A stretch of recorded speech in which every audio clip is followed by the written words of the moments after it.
नमस्कार। कार्यक्रम विशेष संवादमा स्वागत छ। म सचिता।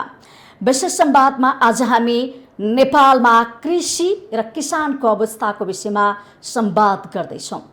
भनिन्छ नेपाल कृषि प्रधान देश हो। कृषि प्रधान देश हो भनेर हामीले पटक पटक भन्ने गर्छौँ र यदि भन्नको लागि हो भने हामीले हाम्रो देश साँच्चीकै कृषि प्रधान देश हो कि होइन भनेर अध्ययन अनुसन्धान भने गरेका छैनौँ। तर नेपालीको बानी व्यवहार र सँगसँगै हामीले गर्ने गतिविधिलाई हेर्ने हो भने नेपाल कसरी कृषि प्रधान देश हो भनेर भन्न सक्छौँ। यानि कि हामी हरेक चिजमा, खाद्य वस्तुमा, तरकारी भनौँ, दाल भनौँ, चामल भनौँ, यावत विषयको लागि चाहिँ यावत वस्तुहरू चाहिँ हामीले बाहिरबाट ल्याएर किनेर खाइरहेका छौँ। तर हामीसँग प्रशस्त जग्गा जमिन छ। हामी कृषि प्रधान देश पनि भन्छौँ, तर ती जग्गा जमिन बाँझो राख्छौँ।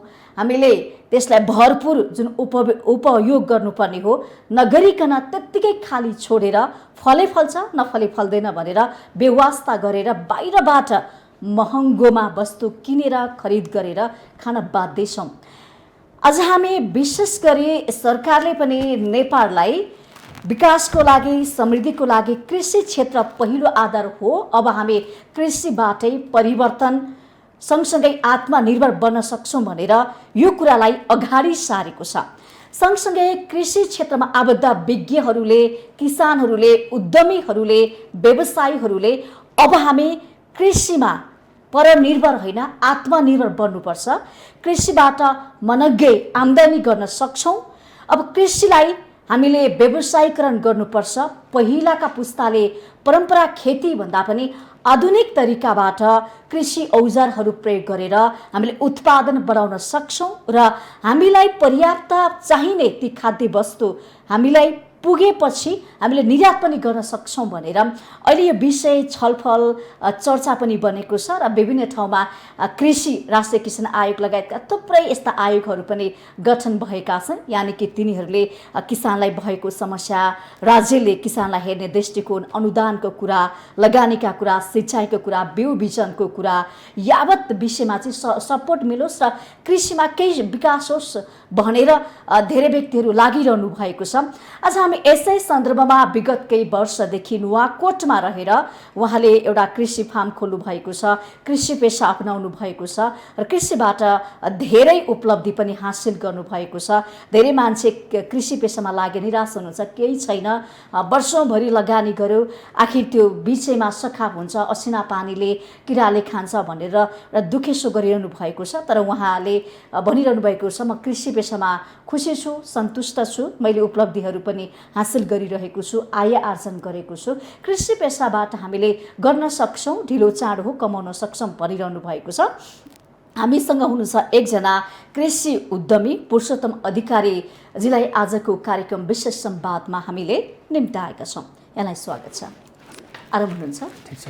देश कृषि प्रधान देश हो भनेर आजको दिनसम्म हामी भनिरहेका छौँ। त्यसको लागि त आधारहरू त चाहियो नि त। हामीले चामल किन्नु नपर्ने, दाल किन्नु नपर्ने, तरकारी किन्नु नपर्ने। आज पनि हामीले गोलबेडादेखि लिएर, प्याजदेखि लिएर, चामलदेखि लिएर, भारतदेखि लिएर अरू भनौँ न विभिन्न देशको किनेर खाइरहेका छौँ। नेपाललाई कसरी कृषि प्रधान देश भन्ने? नेपालमा भएका किसानहरूले उत्पादन गर्ने जुन अन्न बाली र तरकारी बालीहरू यथेष्ट मात्रामा अघिल्लो पुस्तासँग हामीलाई पर्याप्त मात्रामा थियो। तर पछिल्लो समयमा जीवन निर्वाहमुखी थियो। पछिल्लो समयमा आएर युवाहरू स्वरोजगारको लागि, रोजगारीको लागि विदेश पलायन भएपछि धेरै जमिनहरू बाँझो हुने क्रमले गर्दा नेपालमा कृषि उपजहरू पर्याप्त मात्रामा नभएर हामीले दोस्रो मुलुक, तेस्रो मुलुकबाट आयात गरेर त्यसको उपयोग गरिरहेका छौँ।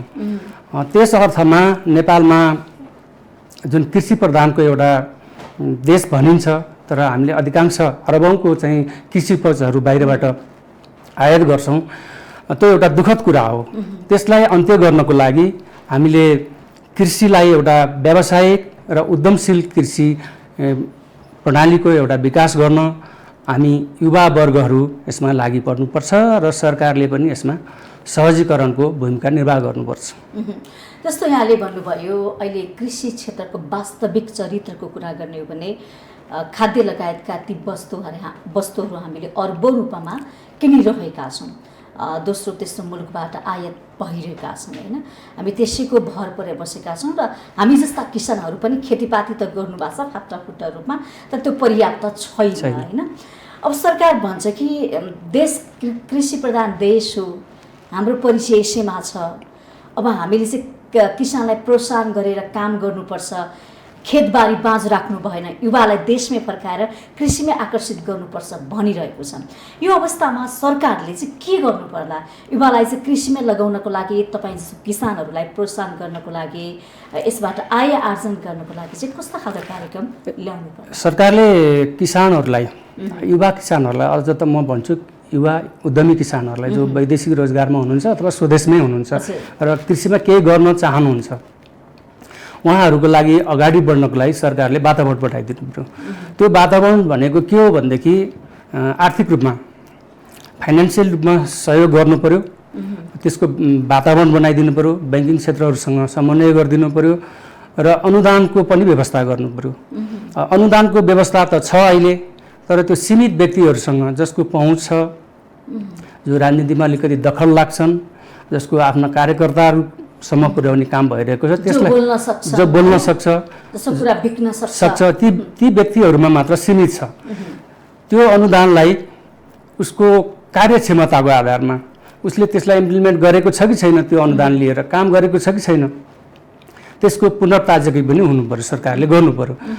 दोस्रो कुरो, जो व्यावसायिक रूपमा व्यावसायिक घरानाहरू छन्, कृषि उत्पादनबाट चल्ने उद्योगहरू, ती उद्योगहरूसँग पनि किसानलाई समन्वय गरिदिनु पर्यो सरकारले। जस्तो चामलकै कुरा छ, आलुको कुरा छ, त्यसपछि तेलहन बालीका कुराहरू छन्, लगायत कुराहरू छन्, ती कुरासँग उद्योगसँग पनि समन्वय गरिदिनु पर्यो र लघु उद्योग स्थापना गर्न किसानहरूलाई प्रेरणा दिनु पर्यो।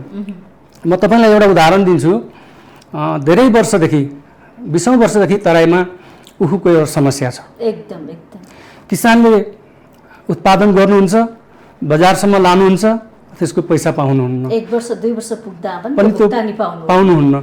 त्यसको लागि हामीले उत्पादन किसानकै तहमा बाई प्रडक्ट, हामी जस्तो चिनी उत्पादन गर्छौँ उखुबाट, त्यसको अलावा हामीले धेरै उत्पादनहरू उखुबाट लिन सक्छौँ। त्यसको तर्फ सरकारले सोच्नु पर्यो। ती उत्पादनहरूलाई लघु उद्योग मार्फत किसानहरूलाई उद्यमी बन्न प्रेरणा गर्नु पर्यो, सरकारले लगानी गर्नु पर्यो, ब्याङ्किङ क्षेत्रहरू त्यसमा आकर्षित हुनु पर्यो। यस्ता हजारौँ उदाहरणहरू छन्। कृषकको लेभलमा गर्न सक्ने, किसानहरूले गर्न सक्ने, लघु उद्यम गर्न सक्ने हजारौँ उदाहरणहरू छन्। त्यो गर्नको लागि सरकारले पहल कदमी गर्नु पर्यो। के देख्नुहुन्छ तपाईँ? किसान हुनुहुन्छ एउटा होइन, एउटा उद्यमी हुनुहुन्छ, कृषि क्षेत्रमा आबद्ध हुनुहुन्छ, सरकारले तपाईँले जुन भन्नुभएको छ यो गर्नुपर्छ भने त्यो काम गरेको छ? अहिले धेरै युवा साथीहरूले चाहिँ कृषि उद्यमशीलताहरू गर्नुभएको छ। जस्तो च्याउ खेतीमा लगभग हामी आत्मनिर्भर जस्तै भइसकेका छौँ। पुष्प व्यवसायमा पनि अहिले विदेशबाट, भारतबाट फुल नेपाल आउनु पर्दैन, हामी आफ्नै देशको उत्पादनले धान्न सक्छौँ। अहिले पुष्प व्यवसायहरू पनि लागिरहनु भएको छ। नयाँ नयाँ प्रजातिहरू, नयाँ नयाँ खेतीहरू, नयाँ तरिका खेतीहरू पनि गरिरहनु भएको छ। त्यस्तै अन्नबालीमा पनि हामीले गर्न सक्छौँ, फलफुलहरूमा पनि गर्न सक्छौँ। तथापि हामीले देशको मागलाई आपूर्ति गर्न सकेनौँ भने तापनि ठुलो सङ्ख्यामा, ठुलो मात्रामा चाहिँ हामीले त्यो उत्पादन गरेर देशको आयलाई वृद्धि गर्न सक्छौँ। त्यसतिर युवाहरू लागिरहनु भएको छ। युवाहरूले अझ यो च्याउमा, मसरुममा त धेरै प्रगति गर्नुभएको छ, किनभने यो महँगो च्याउ त कति महँगो छ नि। महँगो च्याउ, यो रातो च्याउ, ज्ञानोडरमा च्याउको पनि उत्पादन नेपालका किसानहरूले गरिरहनु भएको छ। तपाईँको यहाँ भक्तपुरमा, चितवनमा, पोखरामा केही साथीहरूले आफ्नै लगानीमा, सरकारले त्यसमा खासै लगानी गरिदिएको छैन, आफ्नै लगानीमा, व्यक्तिगत लगानीमा पनि यसमा आकर्षित हुनुभएको छ। र अर्को आशाको किरण के छ भन्नु होला भनेदेखि विदेशमा लामो समय बसेर विदेशको कामको अनुभवबाट स्वदेश फर्केका धेरै युवा साथीहरूले आफैले चाहिँ यहाँ उद्योग खोलेर कृषि फर्म खोलेर काम गरिरहनु भएको छ। त कृषिको क्षेत्रमा होस्, त्यो पशुपालनको क्षेत्रमा होस्, त्यो दुग्ध उत्पादनको क्षेत्रमा होस्, धेरै क्षेत्रमा उहाँहरूले एउटा आशाको किरण जगाउने काम गरिरहनु भएको छ। यो पर्याप्त छ भन्न खोजेको होइन मैले, फेरि एउटा सुरुवाती क्रम चाहिँ गर्नुपर्छ। अब कृषिमै आत्मनिर्भर बन्ने हो, कृषिबाट केही गर्ने हो भनेर सोच चाहिँ पलाएको छ, त व्यवहारमा पनि देखिन थालेको छ। तपाईँ पनि नुवाकोटमा एउटा कृषि फार्म खोल्नु भएको छ, के छ तपाईँको चाहिँ बताउनुहोस्। कृषिमा मेरो संलग्नता भनेको त हामी यहाँ परम्परागत रूपमा कृषि पेसाबाटै आएका मान्छे हौँ। हाम्रो बुवा बाबुबाजेहरूले गर्दै आएको पेसा हो। त्यसमा मैले 60 सालदेखि यसलाई अलिकति व्यावसायिक हिसाबले लैजानुपर्छ भनेर मैले कृषिको एउटा 2-3 महिनाको प्याराटाइपको कृषि ट्रेनिङ पनि गरेर कृषिलाई अगाडि बढाउनुपर्छ र कृषि पेसालाई चाहिँ एउटा वातावरणसँग जैविकतासँग जोडिएको विषय भएको हुनाले समाज समुदायमा पनि यसलाई चाहिँ एउटा प्रेरणादायक भूमिका निर्वाह गरेर अगाडि बढाउनुपर्छ भनेर चाहिँ म लागि पर्दै आएको हो। र म व्यावसायिक रूपमा 60 सालदेखि नै कृषि पेसा गर्दै आएको हुँ। पछिल्लो समयमा काम गर्दै सुरुदेखि 60 सालदेखि मैले यो बेमौसमी तरकारीहरू, तरकारी खेती जस्तो मौसमी तरकारी आलु कतिमा लगाउनु भएको थियो? मैले त्यही 5-7 रोपनी जग्गामा लगाउँथेँ। अहिले के फेरि बढाउनु भएको छ? मैले अहिले चाहिँ मेरो तरकारीमा चाहिँ अलिकति नयाँ इनोभेटिभ टाइपको तरकारीहरू गर्न चाहिँ लागिरहेको छु म। नयाँ तरिकाबाट जस्तो नयाँ जातका खेती गर्न लागेको छु। मैले केही नयाँ जातको धानहरू जस्तो नेपालमा त्यो भर्खरै आउँदैछ। हाम्रो एकजना पूर्व मन्त्रीले पनि गरिरहनु भएको छ, लोकेन्द्र विष्टले। त्यो कालो धानको खेती पनि मैले सुरुवात गरेको छु। त्यसको बिउ बिजन चाहिँ मैले साथीहरूबाट नै नेपालमै उहाँहरूले चाहिँ विदेशबाट ल्याउनु भयो कि कताबाट ल्याउनु भयो, तर चाहिँ मलाई चाहिँ उहाँहरूले उपलब्ध गराइदिनु भएको छ। मैले त्यो लगाएर पनि हेरेँ र मैले अहिले 1.5 बिघा जति जग्गामा त्यसलाई चाहिँ चितवनमा एकजना दाइसँग मिलेर लगाउने काम गरेको छु। कालो धानको खेती। अब उत्पादन कस्तो हुँदो रहेछ यसको? राम्रै सोचे। यसको उत्पादन चाहिँ यो अलिकति यो हाम्रो रैथाने बाली जस्तो यो अलिकति कम फल्ने भएको हुनाले यसको उत्पादन चाहिँ अरूको तुलनामा कमै हुन्छ, तर यसको आर्थिक पाटो चाहिँ राम्रो छ। सबैले माग गर्नुहुन्छ कालो धानको। यसको फेरि औषधीय गुण भएको हुनाले बिरामीहरूले जस्तो सुगर प्रेसरका बिरामीहरूले पनि यो खान उपयुक्त हुने भएको हुनाले यसको बजारमा माग पनि छ। र यसको विभिन्न किसिमको रेसिपीहरू, खाद्यहरू, खाने तरिकाहरू हुन्छ नि, खाने परिकारहरू पनि बन्ने हुनाले चाहिँ एउटा सबैको रोजाइको कालो धानको माग चाहिँ बढी मात्रामा छ। त्यसै गरी मैले अर्को एउटा के अरे रेड क्याबेज, रातो बन्दाबाट पनि सुरु गरेको छु। त्यो चाहिँ यो होटेल व्यवसायहरूमा सलादको रूपमा प्रयोग हुने रातो बन्दा, रेड क्याबेज भन्छ त्यसलाई। त्यो सलादमा त्यो अनिवार्य रूपमा चाहिन्छ। त्यो बाहिरबाट भित्रै हो, त्यसको बिउ चाहिँ बाहिरबाटै आएको हुनुपर्छ। अर्को मैले चाहिँ केही साथीहरूले 2-3 साल अगाडि हाम्रो यो काभ्रेको कुसादेवीमा लगाउनु भएको पर्पल पोट्याटो, बैजनी रङको आलु, त्यो पनि मैले लगाएर त्यसको पनि परीक्षण गरेको छु। र त्यो मसँग अहिले लगभग 12-13 क्विन्टल चाहिँ त्यो उत्पादन गरेर आगामी सिजनमा चाहिँ त्यो लगाउने तयारीमा छु। मैले यो इनोभेटिभ टाइपको खेती किन गरेको छु भन्दाखेरि बजारमा यसको माग छ। बजारमा यसको माग भएपछि मैले यो आफैले गरेपछि मैले अरूलाई प्रेरणा दिन पनि सजिलो हुन्छ। ल मैले त गरेँ, यसबाट केही सफलता मैले प्राप्त गरेँ, तपाईँहरू पनि गर्नुहोस्, मिलेर गरौँ भन्नको लागि मैले नयाँ किसिमका खाद्य बालीहरू, फलफुलहरू, तरकारीहरू लगाउने काम गरिरहेको छु। मैले फलफुल भन्दा पनि खाद्यान्न तरकारीमा चाहिँ विशेष जोड दिएर अगाडि बढिरहेको छु। नुवाकोटमा त्यसो भए तपाईँले यो कृषि फार्म खोले काम गरिरहनु भएको छ। मैले संस्थागत रूपमा चाहिँ गत साल एउटा फर्म गौरवशाली कृषि फर्म भनेर दर्ता गरेर यसलाई चाहिँ एउटा औपचारिक रूपमा केमा गर्नुहुन्छ भनेर विभिन्नको चासोको विषय पनि हुन्छ। सरकारी पक्षले पनि भोलि मेरो कामको केही कदर गर्न चाह्यो भनेदेखि फर्म खोज्छ होला। बैंकिङ क्षेत्रमा पनि म जान पर्यो भनेदेखि मलाई पनि त्यो एउटा संस्था चाहिन्छ होला भन्ने उद्देश्यले चाहिँ मैले एउटा फर्म दर्ता गरेर गौरवशाली कृषि फर्म दर्ता गरेर आफ्नो चाहिँ कर्मलाई चाहिँ अगाडि बढाइरहेको छु। गौरवशाली कृषि फर्ममा चाहिँ के कृषि अन्तर्गत कस्ता क्रियाकलाप हुन्छन् त? मैले अहिले चाहिँ यसलाई चाहिँ आफ्नो तर्फबाट गर्न सक्ने कृषि कर्महरू मात्रै गरिरहेको छु। मैले चाहिँ सरकारसँग धेरै अपेक्षा पनि लिएको छैन, किन म व्यक्तिगत रूपमा मैले सुरुवात गरिरहेको छु। मैले यसमा चाहिँ कन्या च्याउ परालबाट उत्पादन हुने च्याउको खेती गरिरहेको छु। त्यसपछि त्यही धान अनि आलु बन्दा अनि मकैमा जस्तो मैले ब्ल्याक कर्नको पनि यसपालि परीक्षण गरेका थिएँ। थोरै कालो मकै त्यसको पनि लगाएर मैले स्विट कर्न तपाईँहरूले यो पार्टीहरूमा भोजहरूमा खाने मकै जो कि विदेशबाट आएको हुन्छ, यहाँ नेपालमा त्यसको उत्पादन कमै छ। त्यो क्यानमा प्याकिङ भएर विदेशबाट यहाँ आउँछ। त्यो थाइल्यान्ड इन्डिया जापानबाट त्यो मकैहरू क्यानमा प्याकिङ भएर आउँछ। त्यो खेती हामीले यहाँ गर्न सक्यौँ भने देशको आय पनि वृद्धि हुने र स्वरोजगारमा को रूपमा आम्दानी पनि हुने उद्देश्यले त्यसको लागि पनि मैले परीक्षण गरेको थिएँ। त्यसको बजार पनि राम्रै पाएको छु मैले। अनि त्यो प्रजातिका ती वस्तुहरू तपाईँले भन्नु नयाँ कुराहरू भित्राइरहनु भएको छ नि, हाम्रो माटोमा फल्दो रहेछ? एकदम उपयुक्त छन् हाम्रो माटोमा फल्छ। विदेशी वस्तुहरू फल्छ। त्यो माटो परीक्षण गर्नुपर्छ कि पर्दैन? होइन, माटो परीक्षण त गर्नुपर्छ होइन। आफ्नो माटोको पीएच कति छ, माटोमा त्यसको न्युट्रिसनको मात्रा के छ, ती कुराहरू त हामीले जानकारी राख्नुपर्छ होइन।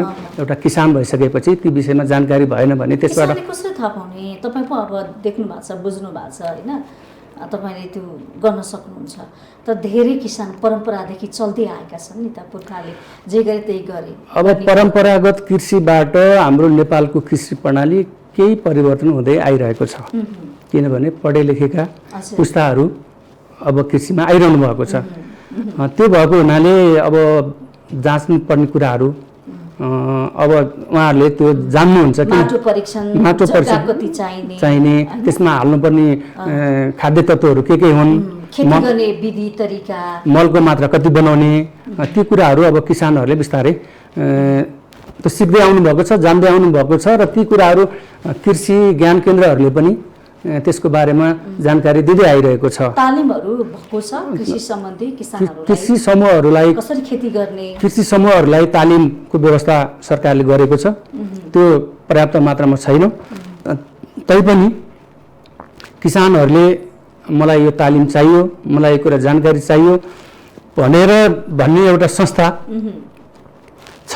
त्यो संस्थामा गएर उहाँहरूले आफूलाई चाहिने आवश्यक पर्ने खेती कसरी गर्ने त्यो कुराको लागि कृषि ज्ञान केन्द्रसँग उहाँहरूले सम्पर्क गर्न सक्नुहुन्छ।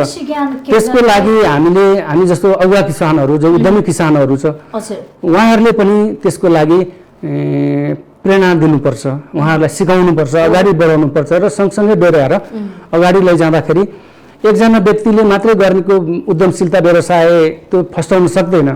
एउटा बजारमा एउटाको मात्रै उत्पादनले ठुलो राहत पाउन सक्दैन। उहाँले धेरै किसानहरूलाई त्यस किसिमको ज्ञान सिप बाँड्नुभयो भने उहाँसँग अरू धेरै किसानहरूको उत्पादन सँगै आयो, उहाँहरू पनि आय आर्जनमा चाहिँ अगाडि बढ्न सक्नुभयो।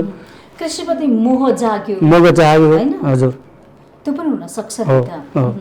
भनेपछि कृषि ज्ञानले त अब किसानहरूलाई उनीहरूको क्षमता सिप कसरी गर्ने खेती भन्ने सिकाएको त होला, तर पनि तपाईँ जस्तो उद्यमीहरूले पनि त सिकाउन जरुरी छ। पेशे भरिरहेका उद्यमीहरूले यस्तो कुराको लागि म तपाईँको टेलिभिजन मार्फत म मेरो क्षेत्रमा मैले कति सक्छु, मेरो जिल्ला क्षेत्रमा नुवाकोटका बासिन्दा अब नुवाकोट भन्ने बित्तिकै एउटा कृषिको क्षेत्र भनेर हामी पनि चिन्ने गर्छौँ। अधिकांश मानिसहरू कृषिमा आबद्ध हुन्छ, कृषि पेसा गर्नुहुन्छ हैन। यो तरकारीको व्यावसायिक खेती हुनुभन्दा पहिला केही समय पहिला नुवाकोटले नै खाद्य र तरकारीमा काठमाडौँलाई चाहिँ थेगेको थियो। अनि यो 20-30 वर्ष पहिलाको कुरा गर्दैछु। त्यसरी थेगिएको थियो र मैले किसानलाई कसरी मोटिभेसन गर्ने भन्ने कुरामा आएका थियौँ हामी। म मेरो क्षेत्रमा उहाँहरूलाई चाहिएको ज्ञान सिपको कुरा, मैले जानेका कुराहरू बाँड्नको लागि म तयार छु र उहाँहरूले सम्पर्क पनि गर्न सक्नुहुन्छ। कतिको आउनुहुन्छ? जस्तो तपाईँले नयाँ नयाँ कुराहरू भित्राइरहनु भएको छ नि त, एकदम राम्रो कुरा गर्नुभएको छ होइन। कतिपय किसानहरूले पहिले जे खेती लगाइन्थ्यो, जे बाली लगाइन्थ्यो, अन्न बाली, तरकारी बाली, त्यही पुरानै तरकारी बालीलाई गर्नुभयो। तपाईँले अब रातो भन्दाको कुरा गर्नुभयो, रातो आलुको कुरा गर्नुभएको छ, धानमा पनि कालो धान, अलिक फरक फरक तरिकाले तपाईँ गरिरहनु भएको छ नि। यसप्रति किसानहरूको आकर्षण, ओहो हामी पनि गरौँ, नयाँ कुरा भित्रौँ भन्ने त्यस्तो खालका सल्लाह सुझावहरू लिन आएका छन्? होइन, त्यो लिन आउनुहुन्छ उहाँहरू। यो तरिकाले प्रचार पुगेको, सूचना पुगेको किसानको कानमा? मेरो क्षेत्रमा, मेरो एरियामा चाहिँ थाहा पाउनु भएको छ धेरैले होइन। यसको बारेमा जिज्ञासा पनि राख्नु भएको छ होइन। उहाँहरूलाई मैले भन्छु पनि यो यति यसको फाइदा छ, यसरी गर्नुहोस्, मिलेर गरौँ, अझ हामी यसलाई चक्लाबन्दीमा गरौँ होइन, एउटा समूहगत रूपमा गरौँ, सहकारी मार्फत गरौँ, अगाडि बढौँ भन्ने कुराहरू मैले राखेको छु। र धेरै किसान साथीहरूले मबाट बिउ पनि लिएर जानुभएको छ कालो धानको। अब त्यो पर्पल आलुको त मैले त्यसलाई लिएर आएको छैन, स्टोरमा छ होइन। त्यसलाई पनि म चाहिँ वितरण गर्छु र सँगसँगै मिलेर अगाडि बढ्ने प्लानमा छु, म योजनामा छु। जस्तो चक्लाबन्दीको कुरा गर्नुभयो, त्यसबाट पनि हामीले केही लाभ लिन सक्छौँ कृषिमा सक्छौँ। हजुर, सरकारले पनि चक्लाबन्दीबाट खेती गर्ने हो कि भनेर यो विषय उठाएको थियो, के छ? किसान राहत हुन्छ यसरी? अब किसानको लागि चक्लाबन्दी खेतीबाट चाहिँ एकै किसिमको खेती गर्न पाइयो होइन। अब अहिले किसानहरूसँग 10 रोपनी, 5 रोपनी, 4 रोपनीको छुट्टा छुट्टै जग्गा छ भने बेग्लै बेग्लै खेती लगाउँदा त्यसबाट खेती गर्न पनि असिलो, त्यसलाई खेतीलाई हार्भेस्ट गरेर भित्राउनलाई पनि, बजार लानलाई पनि अप्ठ्यारो हुन्छ। एकै किसिमको चक्लाबन्दी खेती भयो भने एउटै किसिमको खेती उत्पादन भयो, गोलभेडा होस्, सिमी होस्, आलु होस्, बन्दा होस्, जे गरे पनि त्यसलाई बजारसम्म पुर्याउन र त्यसमा व्यापारीहरू त्यहाँ आएर लिएर जान सजिलो हुने हुनाले यो चक्लाबन्दी खेती गर्नको लागि पानी, सिँचाइ, त्यसपछि मल, सबैको लागि, यातायातको लागि सजिलो हुने हुनाले चक्लाबन्दी खेती नेपालको परिवेशमा जहाँ यातायातको पहुँच छ, जहाँ समथर जमिन छ, त्यसको ठाउँमा चाहिँ यो सजिलो छ र यो फाइदाजनक पनि छ। यस जस्तो कि चक्लाबन्दीबाट पनि हामीले केही उपलब्धिहरू हासिल गर्न सक्छौँ भनिरहेको अवस्थामा अहिले त 3 तहको सरकार छ, घर घरमा सरकार छ, स्थानीय सरकार छ होइन। स्थानीय सरकारले यो विषयमा के भनिरहेको? चक्लाबन्दी स्थानीय सरकारले उठाएको विषय हो नि त, किसानहरू मिलेर आउनुहोस्, हामी कृषि कार्यक्रम दिन्छौँ, अनुदान दिन्छौँ, कृषिको नाममा लगानी पनि गरिदिन्छौँ, चक्लाबन्दीमा मिलेर काम गर्नुहोस् भनेको थियो नि त होइन। स्थानीय सरकार सङ्घीयता मार्फत गएपछि अहिले भर्खरै क्रियाशील भइरहेछ, भर्खर सिक्दैछ। स्थानीय समय त फेरि होइन, यो उहाँहरूलाई सिक्दा सिक्दै समय गइसक्यो। यो यसमा उहाँहरूले धेरै कुरा सिक्नु भएको छैन। कृषि होस्, पर्यटन होस्, रोजगारी होस्, धेरै कुरामा उहाँहरू सिक्दा सिक्दै उहाँहरूको समय बितिसक्यो। कानुन बनाउँदै धेरै समय फाल्नुभयो होइन। कानुन बनाउँदैमा उहाँहरू हुनुभएको छ। तथापि पनि गाउँपालिका, पालिका स्तरीयमा कृषिको एउटा छुट्टै किसिमको विभाग बनाएर उहाँहरूले काम गरिरहनु भएको छ। कतिपय ठाउँमा कृषिसँग अलिकति विज्ञता भएको, कृषिमा चासो राख्ने साथीहरूले चाहिँ कृषिलाई अलिकति प्रमोट गर्नुभएको छ स्थानीय तहमा। नत्र भनेदेखि उहाँहरूले जति कोटा हो त्यो कोटामा चाहिँ आएको अनुदानलाई यसो बाँड्ने एउटा औपचारिकता मात्रै पुर्याउने कामहरू विभिन्न पालिकाहरूमा भएको छन्। भने प्रभावकारी कृषिको लागि भनेर त्यस्ता कार्यक्रमहरू, नीतिहरू, बजेटहरू त्यो छैन। मैले भने नि एउटा औपचारिकताको लागि देखावटीहरू भइरहेका छन्। त्यसको लागि स्थानीय सरकारले एउटा योजना बनाएर त्यसमा यातायात, सिँचाइ लगायतको योजनाहरू बनाएर कृषि क्षेत्रलाई एउटा पकेट क्षेत्र बनाएर अगाडि बढाउन एकदम जरुरी छ। नुवाकोट त सम्भावना भएको क्षेत्र हो नि त, त्यो त गर्न सकिन्थ्यो। हाम्रो नुवाकोटमा समथर भूमि भन्दा पनि भिरालो भूमिहरू धेरै छन्, पहाडहरूको भूमि नै धेरै छन्। तर समथर भूमिहरूमा पनि यथेष्ट मात्रामा यो योजनाबद्ध कृषि भएको छैन। परम्परागतै कृषि खेतीहरू भइरहेको छ। नयाँ हामीसँग छ नुवाकोटमा तपाईँको थानसिङ फाँट, ढिकुरे फाँट, लगभग ढिकुरे फाँटमा त आलुको उत्पादन धेरै मात्रामा आलुको उत्पादन हुन्छ। त्यसै गरी बुधसिंह फाँट भन्ने छ, तारुका फाँट छ, यस्ता धेरै फाँटहरू छन्, महादेव फाँट, यस्ता धेरै फाँटहरू छन्। कतिपय फाँटहरूमा चाहिँ सिँचाइको व्यवस्थापन हुन सकेको छैन, तथापि धेरै फाँटहरूमा सिँचाइको पनि व्यवस्था छ। अहिले सिँचाइ पनि हुन्छ, तिनै सिजनमा चाहिँ खेतीहरू हुन्छ। तर उहाँहरूले 1-2 सिजन तरकारी खेती गरेर अरू सिजनमा अन्नबाली लगाउनुहुन्छ, एक सिजनमा अन्नबाली लगाउनुहुन्छ। त्यो अन्नबाली लगाउने सिजनमा पनि व्यावसायिक तरकारी खेती, अफ सिजनको तरकारी खेती उत्पादन गरेर बजारमा महँगो बेच्न सक्नुहुन्छ। त्यसको लागि स्थानीय सरकारले, प्रदेश सरकारले अथवा केन्द्रीय सरकारले पनि एउटा चासो देखाइदियो भनेदेखि नुवाकोटमा कृषि उपजमा हामी योभन्दा धेरै गुणा प्रगति गर्न सक्ने सम्भावनाहरू छन्। प्रशस्त सम्भावना छ, तर जति गर्नुपर्ने हो त्यो यो स्थानीय सरकारले गर्न सक्छ। त्यो गर्न सकेको छैन। किसानले आवाज उठाएनन्। हामीसँग हिजोको 20 वर्ष 30 वर्षमा हामीले काठमाडौँलाई तरकारीहरू, धानहरू फ्याल्थ्यौँ, पुर्याउँथ्यौँ, थेप्थ्यौँ होइन। तर आज हामी किन कृषिमा पछाडि पर्यौँ? अब हामी कृषिमा केही गरौँ, सरकार छ भनेर आवाज उठाएन, काम गर्नको लागि वातावरण मागेन। किसानहरू जुन युवा किसानहरू हुनुहुन्छ उहाँहरूले त केही पहल कदमी गरिरहनु भएको छ होइन, केही काम पनि गरिरहनु भएको छ, संस्थागत रूपमा अगाडि पनि बढिरहनु भएको छ। तर त्यो आवाजले मात्रै त्यहाँ पुग्न सकेको छैन, त्यो आवाज सफिसियन्ट भएको छैन। त्यस कारणले अझ यसलाई बुलन्द आवाज बनाएर योजनाबद्ध रूपमा एजेन्डा लिएर हामी स्थानीय सरकार, प्रदेश सरकारसँग जानुपर्ने जरुरत छ। प्रदेश सरकारले काम कृषि क्षेत्रमा धेरै कामहरू गरेको छ, गर्न त जस्तो सिँचाइका कामहरू प्रदेश सरकारले स्थानीय सरकारसँग मिलेर गरेको छ, तर त्यो पर्याप्त मात्रामा छैन। जस्तो सिँचाइको कुरामा प्रदेश मलको कुरामा चाहिँ हामी जस्तो रासायनिक मलमा एकदम विदेशसँग आत्मनिर्भर छौँ। त्यसले गर्दा जुन रासायनिक मलको उपयोगले गर्दा हाम्रो कृषि जमिन एकदम खराब कृषिमा ह्रास आएको छ। त्यो जमिन विषाक्त भएको छ, अम्लीयपन भएको छ, त्यसलाई सुधार्नुपर्ने जरुरत छ। त्यसको लागि सरकारी स्तरबाट एउटा पहल कदमी चाहिँ अगाडि बढाउनु पर्ने जरुरी छ। त्यसको लागि प्रदेश सरकार, स्थानीय सरकारले चाहिँ केन्द्रीय सरकारलाई चाहिँ यस विषयमा अब स्थानीय सरकार आइसकेपछि त किसानले मागेका कुराहरू दिनुपर्ने होइन, गरी खानको लागि त्यो वातावरण बनाइदिनु पर्ने, लगानीमा साथ दिनुपर्ने, बजारीकरणको लागि त्यो व्यवस्थापन गरिदिनु पर्ने, भण्डारणको कुरा हुन सक्छ, त्यो गरेको छैन। अहिले स्थानीय सरकारले चाहिँ विकास निर्माण भनेको के देखेको छ भनेदेखि बाटो बनाउने, मोटर चलाउने होइन, त्यस्ता खानेपानी, शिक्षा, स्वास्थ्य यस्ता कुराहरूमा देखेको छ। उसले स्थानीय रूपमा भएका साधन स्रोतको उपयोग गरेर कृषि, पर्यटन, वन यस्ता कुरालाई प्रमोट गर्नुपर्छ, अगाडि बढाउनुपर्छ भन्ने कुराहरूको हामीसँग भएको सम्पत्तिको चाहिँ उसले त्यति ख्याल गरेको छैन। त्यसको समुचित उपयोग गरेर हामी अगाडि बढ्नुपर्छ भन्ने कुरोको दृष्टि चाहिँ उसले देखिसकेको छैन, ऊ देख्ने क्रममा छ।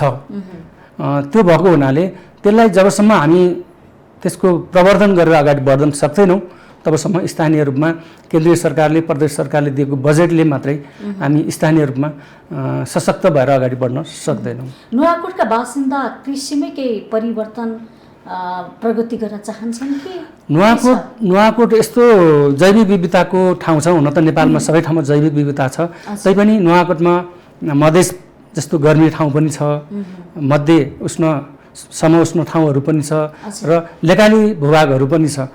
त्यसकारणले हामी त्यहाँ विभिन्न किसिमका खाद्यान्न बाली, फलफुल, तरकारी गर्न सक्छौँ, कृषि उपजका कार्यहरू धेरै गर्न सक्छौँ। त्यसको लागि सरकारले वातावरण बनाइदिनु पर्यो। जस्तो हाम्रो हिमालसँग नजिक भएका माथिल्लो भेगमा हामी सुन्तला, त्यस्तै स्याउ खेतीहरू गर्न सक्छौँ, किनभने त्यो चिसो हावापानीमा, त्यो चिसो हावापानीमा हामीले जस्तो च्याउका प्रजातिका जस्तो हामीले यो काठमा फलाउने च्याउ, सिकार्ते च्याउको उत्पादन त्यहाँ गर्न सक्छौँ हैन। त्यसको लागि हामीले चाहिने र मेटेरियलहरू त्यसलाई चाहिने काठहरू त्यहीँ हुन्छन्, त्यही स्थानीय वन जङ्गलमा हुन्छन्। तल्लो भेगमा आएर मध्य पहाडी भेगमा आएर हामी गोलभेडा खेती गर्न सक्छौँ, सुन्तला जुनार खेती गर्न सक्छौँ, लगायतका अरू विभिन्न किसिमका खेती फलफुल खेतीहरू गर्न सक्छौँ। त्यो खेतीको लागि पनि पहल कदमी गरिदिनु पर्यो। तल्लो भेगमा आएर जस्तो समथर भूभाग छन्, समथर भूभागमा चाहिँ आलु, काउली, बन्दा यस्ता खेतीहरू हामीले प्रशस्त मात्रामा गर्न सक्छौँ। त्यो खेतीको लागि सरकारले आफ्ना मातहतका संस्थाहरूसँग समन्वय गरिदिने काम चाहिँ गरिदियो भने किसानले चाहिँ सहज रूपमा चाहिँ आफ्नो व्यवसायलाई वस्तुको मूल्यको पनि कुरा उठिरहेछ नि, एकरूपता छैन, सस्तोमा बेच्नु पर्यो भन्ने कुरा पनि आइरहेछ नि, के हो? कृषि उपज, हजुर, कृषि उपजको किसानले उत्पादन गरेको कृषि उपजलाई चाहिँ बिचमा कार्टेलिङ हुन्छ। उसले एउटा व्यापारीलाई दिन्छ, त्यो व्यापारीले अर्को व्यापारीलाई दिन्छ र त्यसपछि आउँदाखेरि 3-4 जनाको चाहिँ त्यसमा चाहिँ कार्टेलिङ भएर चाहिँ उपभोक्तासम्म पुग्छ। सरकारले एउटा यस्तो वातावरण बनाइदियोस् कि कमसेकम त्यसलाई घटाएर 4-5 वटा त्यसमा कार्टेलिङको ऊ छ भने कमसेकम 2-3टामा चाहिँ लगिदियो भने किसानले त्यसको अहिले जति पाएको छ नि आम्दानी त्यसको डबल 100% चाहिँ आम्दानी बढी पाउन सक्ने सम्भावना छ। मूल्य वृद्धि होइन कि किसानले उत्पादनको चाहिँ मूल्य चाहिँ बढी पाउन सक्ने सम्भावना छ। त्यसको लागि चाहिँ हामी पनि आवाज उठाइरहेका छौँ। सरकारले पनि यसमा चाहिँ पहल कदम गरोस्, हामी यसको लागि सहकार्य गरेर अगाडि बढ्नुपर्ने चाहिँ जरुरत छ। त्यो किसानहरूको आपत्ति असन्तुष्टि भनेको हामी वर्षौँसम्म लगानी गर्छौँ, उत्पादन गर्छौँ, तर बजारमा गयो एकदमै सस्तोमा बेच्नुपर्ने अवस्था छ, कतिपय कुहिएर जान्छ भन्ने खालको गुनासोहरू पनि आउँछन् के? यसमा चाहिँ मैले केही अरू पाटाहरू पनि देखेको छु। जस्तो किसानहरूले उत्पादन गरेको सामानहरूको ग्रेडिङ सिस्टम पनि अपनाउनु पर्यो। त्यसमा चाहिँ उच्च स्तरको चाहिँ ग्रेडिङ आफूले गरेको उत्पादनलाई चाहिँ त्यसलाई चाहिँ छनौट गरेर राम्रो चिजलाई राम्रो मूल्यमा होइन, त्योभन्दा कम राम्रोलाई कम मूल्यमा र अर्कोलाई अर्को मूल्यमा त्यस्तो किसिमको एउटा ग्रेडिङको सिस्टम चाहिँ किसानहरूलाई सिकाउनु पर्यो। त्यो स्थानीय निकायले, प्रदेश सरकारले, अब केन्द्रीय सरकारले, बजार व्यवस्थापनले पनि त्यो लागू गर्नु पर्यो। त्यो सहकारीहरूले त्यो कुराहरूलाई लागू गर्नु पर्यो। दोस्रो कुरा, किसानहरूले चाहिँ अहिले प्रचुर मात्रामा चाहिँ विषादीहरूको प्रयोग गर्नुभएको छ। हामीले विषादीको प्रयोग गरिरहेका छौँ। त्यसलाई पनि हामीले घटाउँदै लैजानु पर्यो। मैले त्यसलाई चाहिँ त्यसको लागि पनि एउटा विधि तरिका चाहियो, स्रोत साधन चाहियो। त्यसको लागि विज्ञहरूले एउटा योजना बनाएर जानु पर्यो नि। त्यो विषाक्त तरकारी खाँदाखेरि विभिन्न किसिमको रोगहरूसँग चाहिँ बेफाइदा कुराहरू छन्, विभिन्न रोगहरू लाग्ने कुरा छन्। अहिले जति पनि हामी हाम्रो समुदायमा, समाजमा, सहरमा, गाउँमा चाहिँ जस्तो सुगर प्रेसरका बिरामीहरू छौँ, हामी किडनीका बिरामीहरू छन्, ती विषादीहरूका कारणले, ती केमिकलका कारणले चाहिँ खाद्य वस्तु खाने बित्तिकै धेरै खालका समस्याहरू पनि देखा परेका छन्। त्यस कारणले हामी रासायनिक प्रकृतिको विषादी मलभन्दा जैविक किसिमको मल र चाहिँ विषादीमा चाहिँ हामी जानुपर्ने एउटा जरुरत छ। यसको लागि सरकारले छिटोभन्दा छिटो यसमा चाहिँ अगाडि बढ्नुपर्ने आवश्यकता छ। त्यो मलहरू हामी विषादीयुक्त मलहरू उत्पादन गर्न सक्छौँ, विषादी रहितको हामी ती मलहरू हामी हाम्रै लेभलमा बनाउने भन्ने कुरा पनि त सिकाउनु पर्यो नि त किसानलाई। किसानलाई सिकाउनुको लागि त हाम्रो सरकारसँग कृषि सम्बन्धी यदि धेरै विज्ञहरू हुनुहुन्छ, कृषि मन्त्रालयसँग यति धेरै संस्थानहरू छन्, उहाँहरू काममा चाहिँ काम नपाएर बस्नु भएको छ। सरकारले त्यो आफ्ना भएका जनशक्तिहरूलाई युटिलाइज गर्न सकिरहेको छैन। उहाँले त्यसलाई युटिलाइज गर्नुभयो, त्यसलाई उपयोग गर्नुभयो भनेदेखि किसान लेभलमा यो कुरा सहजसँग जान सक्छ। जैविक मल उत्पादन गर्नको लागि आफ्नै स्थानीय स्रोत साधन उपयोग गरेर पनि हामीले जैविक मल, जैविक विषादीहरू उत्पादन गर्न सक्छौँ। मात्र किसानहरूलाई के आवश्यकता छ भन्दा त्यो प्रविधि सिकाइदिने, त्यो प्रविधि सिकाइदिने दक्ष जनशक्ति, दक्ष प्रविधि चाहिँ गाउँ गाउँमा पुगेर टोल टोलमा समूह समूह गएर चाहिँ सिकाइदिनु पर्यो। मल कसरी बनाउने भनेर सिकाइदिनु पर्यो। अहिले तपाईँको आधुनिक कृषि प्रणाली गर्ने तपाईँको धेरै युवा साथीहरूले जैविक खेती गरिरहनु भएको छ। उहाँहरूले रासायनिक मलको प्रयोग गर्नुहुन्न, रासायनिक विषादीको प्रयोग गर्नुहुन्न। उहाँहरूले 10औं बिघा जग्गामा त्यो रासायनिक मल बिनाको खेती गर्न लागिरहनु भएको छ। जैविक मल जस्तो वेस्ट डिकम्पोजर, जस्तो फोहोर कुहाउने जुन डिकम्पोजर गर्ने चाहिँ जैविक मलको विकास भइरहेको छ। ओरिजिनल वेस्ट डिकम्पोजरको विकास भइरहेको छ। त्यो प्रविधिलाई हामीसँग छ, नेपालमा छ भने नेपालकै उपयोग गरौँ, छैन भने अन्तर्राष्ट्रिय रूपमा त्यो प्रविधिको विकास भइरहेको छ। त्यसलाई नेपालमा भित्राएर पनि किसानको तहमा, किसानको लेभलमा, देशको मेरुदण्ड भनेको त कृषि हो नि। त्यो कृषिलाई हामीले जबसम्म आर्थिक समृद्धिको लागि, देशमा समृद्धि ल्याउनको लागि कृषिले गर्न सक्छ। देशमा उत्पादनशील एउटा उत्पादन गरेर बेच्ने लायकको चिज भनेको कृषि नै हो नेपालमा। त्योभन्दा बाहेकको तपाईँले हेर्नुहोस्, सबै हामी ट्रेडको काम गरिरहेका छौँ, व्यापारको काम गरिरहेका छौँ, विदेशी सामान ल्याएर नेपालमा व्यापार गरिरहेका छौँ। त्योभन्दा बाहेक हाम्रो उद्योग त कमै छन्। त्यस कारणले कृषिसँग सम्बन्धित विभिन्न किसिमका साना उद्योग, लघु उद्योग र ठुला उद्योग, त्यो उद्योगको प्रवर्धन गरेर सरकारले यसलाई अगाडि बढाउन सक्यो भने हाम्रो कृषि उपजको विश्व बजारमा ठुलो माग छ। किनभने हामी यो भूगोलको हिसाबले यस्तो उच्च भूभागमा उत्पादन गर्छौँ हामी। तपाईँले सुन्नु पनि भएको होला, नेपालमा यो लोत सल्लो भन्ने उच्च भूभागमा हुने सल्लो हो। त्यसको बजार मूल्य यति महँगो छ, त्यो बजार मूल्य किसान लेभलमा चाहिँ पुर्याउन सकियो भने देशको समृद्धिको एउटा पाटो चाहिँ अगाडि बढ्न सक्छ नि। त्यसको लागि केही साथीहरूले गरिरहनु भएको छ। कुरा गरौँ, लगायत थुप्रै त्यस्ता वस्तुहरू छन्, धेरै महँगो छन्, अमूल्य चिजहरू छ क्या हाम्रो भूगोलमा। अमूल्य चिजहरू उत्पादन हुन सक्छ। त्यसलाई चाहिँ सरकारले चाहिँ त्यसलाई चाहिँ प्रवर्धन गर्दै अगाडि लैजानु पर्यो। सरकारले पनि सोच्नु पर्यो, हाम्रो भूमिमा हामीले त्यस्ता खालका अमूल्य चिजहरू लगाउँ, किसानलाई त्यसप्रति आकर्षित गरौँ, जोड्न सकौँ भनेर सरकारले पनि त अब नारा मात्रै लगाएर त भएन नि त। नेपालले, म हजुरलाई एउटा उदाहरण दिन चाहन्छु। इजरायल भन्ने नेपालभन्दा धेरै सानो भूगोल भएको देश हो। उसँग त्यति उर्वर भूमि पनि छैन, तैपनि उसले आफ्नो त्यो जमिनमा हाइटेक प्रविधिबाट उत्पादन गरेर उसले आफ्नो देशलाई पनि पुर्याउँछ र विदेश पनि पठारी गर्छ। भनेपछि हामीसँग त्यति धेरै सम्भावना छ। त्यो प्रविधि अपनाएर चाहिँ हामीले कृषिलाई अगाडि बढाउने हो भने हामीसँग त प्रचुर मात्रामा सम्भावना छ।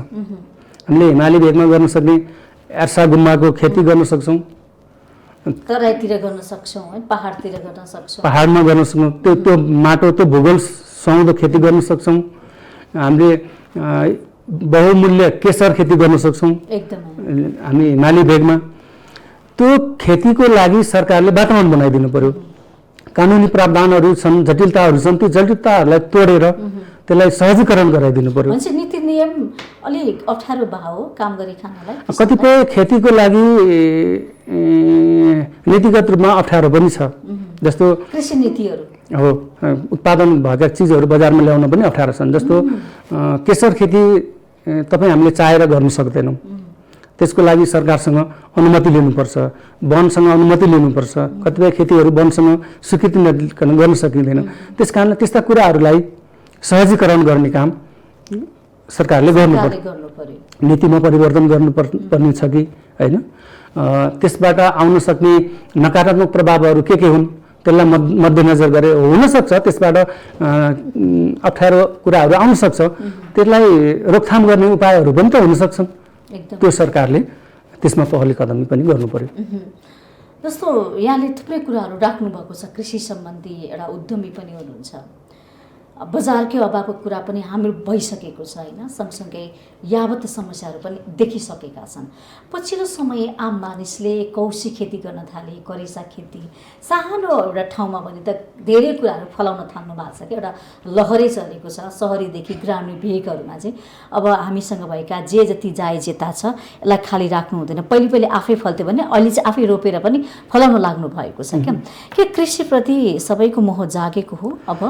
यसमा चाहिँ के छ भनेदेखि प्रकृतिसँग जैविकतासँग सबैजना रमाउन चाहन्छन्। यो एउटा प्राकृतिक कुरा नै हो।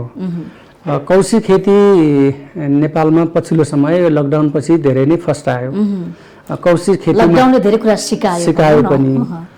मेरो चाहिँ कौशी खेतीसँगको संलग्नता भनेको 2072 सालमा मैले एउटा सानो घर काठमाडौँमा बनाएपछि आफूलाई चाहिने तरकारी सागपातहरू चाहिँ कौशीमै उत्पादन गरौँ भनेर मैले एउटा योजनाबद्ध रूपमा त्यसलाई चाहिँ निर्माण गरेको थिएँ।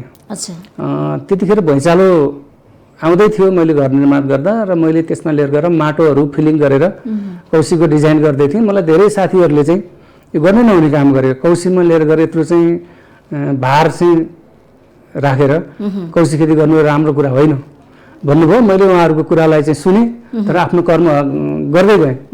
र म वार्षिक रूपमा सागपात चाहिँ मैले किन्नु पर्दैन थियो, मैले आफै उत्पादन गर्थेँ। त्यो एउटा अर्ग्यानिक पनि भयो होइन। आफ्नो घरका फोहोरहरूको डिकम्पोज गरेर त्यहाँ मलको रूपमा पनि उत्पादन गर्नु पर्यो। फोहोर व्यवस्थापनमा पनि हरियाली पनि भयो। दिनदिनै प्रकृतिसँग रम्न पनि पाइने भयो, समय पनि कटाउन पाइने भयो साँझ बिहान। त्यसले गर्दा पैसाको बचत, समयको बचत भयो, स्वास्थ्यको एउटा रमाइलो आनन्द लिने पनि एउटा पाटो भयो। त्यसको साथै त्यसले चाहिँ एउटा आय आर्जनमा पनि साथ दियो। कौशी खेतीबाट हामी गर्न चाह्यौँ भने त्यसबाट आम्दानी पनि लिन सक्छौँ। तपाईँलाई यो अनौठो लाग्न सक्छ। काठमाडौँमा धेरैजना कौशी खेतीका किसानहरू हुनुहुन्छ, उहाँहरूले मनग्गे आम्दानी गर्नुहुन्छ। मेरो एकजना साथी हुनुहुन्छ कीर्तिपुरमा, रमेश मानन्दर भन्ने, उहाँले कौशीमा ड्रागन फ्रुट लगाएर ड्रागन फ्रुटको लाखौँको चाहिँ बेर्नाहरू बेच्नु भएको छ। त्यस्तै एकजना हुनुहुन्छ वासुदेव ढकाल भन्ने कालिका स्थानमा, उहाँले त्यसै गरी कौशीमै लगाएर ड्रागन फ्रुटको अन्य बिरुवाहरू बेचेर उहाँले लाखौँ रुपियाँ कमाउन सक्नुभएको छ। चाहना भयो भने त्यसलाई ठुलो जमिन, ठुलो एरिया चाहिन्छ भन्ने पनि होइन, थोरैबाट पनि हामीले प्रतिफल लिन सक्छौँ। हामीले कौशीमा हब्सहरू, विभिन्न किसिमका हब्सहरू लगाउन सक्छौँ। हजुर, पूजापाठको लागि चाहिने, आफूलाई चाहिने होइन। हजुर, मैले यो हब्सको नाम चाहिँ किन लिएँ भनेदेखि केही महँगा जडीबुटीहरू हामीले त्यो चाहिँ एउटा मिन्टको रूपमा लगायौँ भने त्यसबाट हामीले दैनिक खाने चिया त्यसैबाट उत्पादन गर्न सक्छौँ। जस्तो मैले कौशीमा ओरिगानो भन्ने एउटा चाहिँ हब्स लगाएको छु, अनि स्टोभिया भन्ने लगाएको छु होइन। त्यसपछि विभिन्न अनौठो नामको बारेमा किसानलाई थाहा छ, धेरै किसानलाई, यो कमै किसानहरूलाई थाहा छ के गरी खाने होइन। यो विषयमा पनि त अलिकति प्रचार हुनुपर्ने होला नि। यो ओरिगानो भन्ने चाहिँ यो एउटा पिज्जामा हाल्ने एक किसिमको मिन्ट हो होइन। त्यो पिज्जामा एक किसिमको सेन्ट लिएर आउने, त्यसको चाहिँ विदेशमा चाहिँ हेक्टर जमिनमा खेती गरिन्छ र त्यो सेन्टको रूपमा प्रयोग गरिन्छ। त्यसको तेल पिज्जा त बिस्तारै विकास भइरहेको छ। हामीले पिज्जा खान मन लाग्यो घरमा, पिज्जाको लागि ओरिगानो लिन पसलमा त पाइँदैन भनेपछि घरमै त्यसको बेर्ना बनाइयो भने, रोपियो भने त सधैँ त्यो ल्याउन सकियो। त्यो चाहिँ एउटा जडीबुटीमा पनि राम्रो जडीबुटी रहेछ। त्यसले जस्तो हामीलाई हुने कोल्ड, रुवा खोकी यस्ता कुराहरूलाई पनि त्यसले चाहिँ राम्रो काम गर्ने रहेछ। औषधिको रूपमा पनि काम गर्ने रहेछ। भनेपछि कोही किसानले कौशीमा आफ्नो चाहिँ आम्दानी गर्न चाह्यो भनेदेखि 200-400 गमला ग्रो ब्यागमा चाहिँ त्यो चाहिँ ओरिगानोको बेर्ना लगाएर चाहिँ त्यसबाट पनि व्यवसाय सुरु गर्न सक्नुहुन्छ। त्यस्तै अर्को मैले स्टोभिया भनेको थिएँ। स्टोभिया भनेको गुलियो पात, त्यो चिनीको काम गर्छ। त्यसले जसलाई चिनी खानु हुँदैन, सुगर भएको छ, प्रेसर भएको छ भने उसलाई त्यसले एकदम राम्रो काम गर्छ, चिनीको रूपमा प्रयोग गर्न सकिन्छ। यस्ता जडीबुटीहरू पनि हामीले लगाएर कौशीमा चाहिँ उत्पादन गरेर चाहिँ त्यसको बजार सम्म पुर्याउन सकिन्छ र आम्दानी पनि लिन सकिन्छ। तपाईँले त्यसरी कौशी खेती गर्नुभएको छ र तपाईँले मैले त्यसलाई बजारसम्म लाने काम चाहिँ गरेको छैन होइन। म त्यसलाई बजारसम्म लैजाने कसरी भनेर त्यसको सोच बनाइरहेको छु, योजना बनाइरहेको छु होइन। किनभने मलाई कौशीमा मात्रै सीमित हुनलाई फुर्सद छैन, किनभने मैले उता फर्ममा पनि काम गरिरहेको छु। अरू कृषि सम्बन्धी मोटिभेसनहरू पनि गर्छु म किसानहरूलाई होइन। अरू सङ्घ संस्थाहरूलाई पनि करेसाबारीमा पनि आबद्ध हुन्छ तपाईँ? हजुर, त्यस भएको हुनाले मलाई त्यो त्यसमा मात्रै सीमित हुने फुर्सद नभएको हुनाले तैपनि मेरो घर परिवारले पनि त्यसमा सहयोग गरिरहेको छ।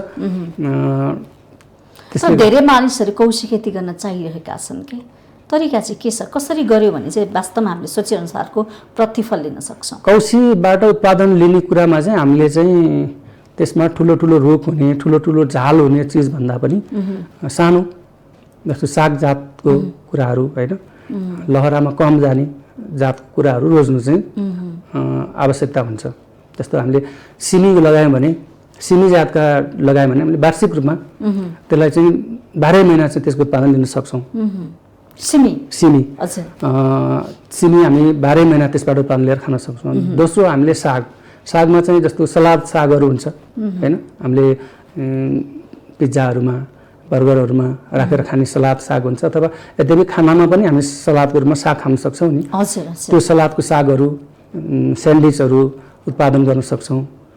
त्यो साग चाहिँ हामीले 12 महिना उत्पादन गरेर खान सक्छौँ। काठमाडौँको हकमा चाहिँ कस्तो छ भनेदेखि यहाँको वातावरण चाहिँ असाध्यै राम्रो वातावरण छ कि, चिसो हावापानी भएको हुनाले हामीले यहाँ गर्ने चाहिँ 12 महिना चाहिँ त्यो खेतीहरू गर्न सक्छौँ। किनभने सागजन्य कौशी खेतीको लागि समस्या छैन। सागजन्य तरकारीको लागि गर्मीको तापक्रममा अलि हुँदैन त्यो होइन।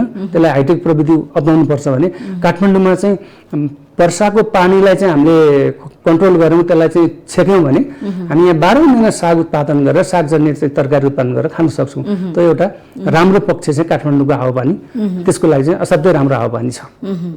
अनि अन्य पनि त छन् नि त होइन, हामीले लसुन प्याज खोर्सानी हाम्रो दैनिक खानामा चाहिने कुराहरू पनि हामी आफैले पनि गर्न सक्छौँ करेसाबारीबाट कौशीबारीबाट उत्पादन गरेर होइन। त्यो आफ्नो तपाईँलाई म अर्को एउटा अनौठो कुरा भन्छु। मैले कौशीकै एउटा रुममा चाहिँ मैले 12 महिना च्याउ परालको च्याउ उत्पादन गरेर खाइरहेको छु। म साथीहरूलाई पनि भन्छु तपाईँहरू पनि गर्नुहोस्, त्यसलाई प्राविधिक केही कुरा चाहियो भने म सहयोग गर्न सक्छु। आफूले बनाएको अर्ग्यानिक च्याउ विषादी रहित चाहिँ पुरा च्याउ फेरि असाध्यै अर्ग्यानिक चिज हो कि, यसमा धेरै फाइदाहरू पनि छन्, च्याउका धेरै फाइदाहरू पनि छन्। तपाईँहरू उत्पादन गर्न चाहनुहुन्छ म पनि त्यसलाई सहजीकरण गरिदिन्छु। मैले जानेर ज्ञान सिपका कुराहरू बताइदिन्छु। बिउ कहाँ पाइन्छ त्यो पनि भन्छु मैले। कतिपय साथीहरूलाई ऊ पनि गरिरहेको छु, मैले सहयोग पनि गरिरहेको छु। भनेपछि हामीले हरेक किसिमका तरकारीहरू सानो स्पेसमा पनि उत्पादन गरेर चाहिँ त्यसलाई उपयोग गर्न सक्छौँ। हाम्रो भान्सासम्म लिएर गएर चाहिँ उपयोग गर्न सक्छौँ। त्यो ठाउँै भएन, अभाव भयो भनेर चाहिँ त्यसमा चाहिँ पिर मान्नुपर्ने कुनै सानोबाट पनि हामीले धेरै कुराहरू गर्न सक्छौँ होइन। कृषि अभियानको लागि जागरण ल्याउनको लागि चाहिँ तपाईँ जस्ता युवाहरू लागि पर्नु भएको छ त? लाग्नु भएको छ धेरै। कृषिमा अब विभिन्न खालका दिवसहरू त हामी मनाउँछ, त्यतिले पुग्दैन होला नि त? होइन, यसको लागि हामीले एउटा अभियानै लिएर आउनुपर्छ होइन। यसलाई हामीले अहिले जुन रूपमा छ त्यही रूपले यसलाई अगाडि बढाउनलाई सकिन्न। यसमा जति पनि विज्ञ हुनुहुन्छ, कृषि सम्बन्धी प्राविधिक हुनुहुन्छ, कृषि सम्बन्धीका व्यवसायीहरू हुनुहुन्छ, यो सबैको हातेमालो गरेर यसलाई चाहिँ हामीले अगाडि लिएर जानुपर्छ। हामीले चाहेको खण्डमा र सरकारले पनि अब देशलाई कृषि प्रधान देश बनाउने भनिरहेको छ। वास्तवमा हामी कृषि प्रधान देश हुनको लागि चाहिँ हामीले काम गर्यौँ भने त्यो सम्भव छ। हामीले खालि सरकारलाई दोष दिएर मात्रै पनि हुँदैन, हामी आफैले गर्न गरौँ, काम गऱ्यौँ भने सक्छौँ। सरकारको मुख ताकिरहनु पर्छ। प्याज लसुन खोर्सानी टमाटर हामीले बाहिरबाट ल्याएका कुरालाई किनेर खानु पर्दैन। सरकारले हामीलाई बजारको मात्रै व्यवस्थापन गरिदियोस्, अरू उत्पादनदेखि हरेक कुराहरू हामी किसानको लेभलबाट हामी गर्न सक्छौँ। किसानहरू त्यति सक्षम भइसकेका छन्। किसान त्यही पनि गर्न चाहन्छन्। आफ्नो उपजलाई चाहिँ एउटा बजारको चाहिँ व्यवस्थापन सरकारले गरिदियो भने बजारको ग्यारेन्टी गरिदिनु पर्यो। यद्यपि उत्पादन भएको बजारमा बिकेन भने त्यो चाहिँ त्यसको क्षतिपूर्ति सरकारले दिनु पर्यो।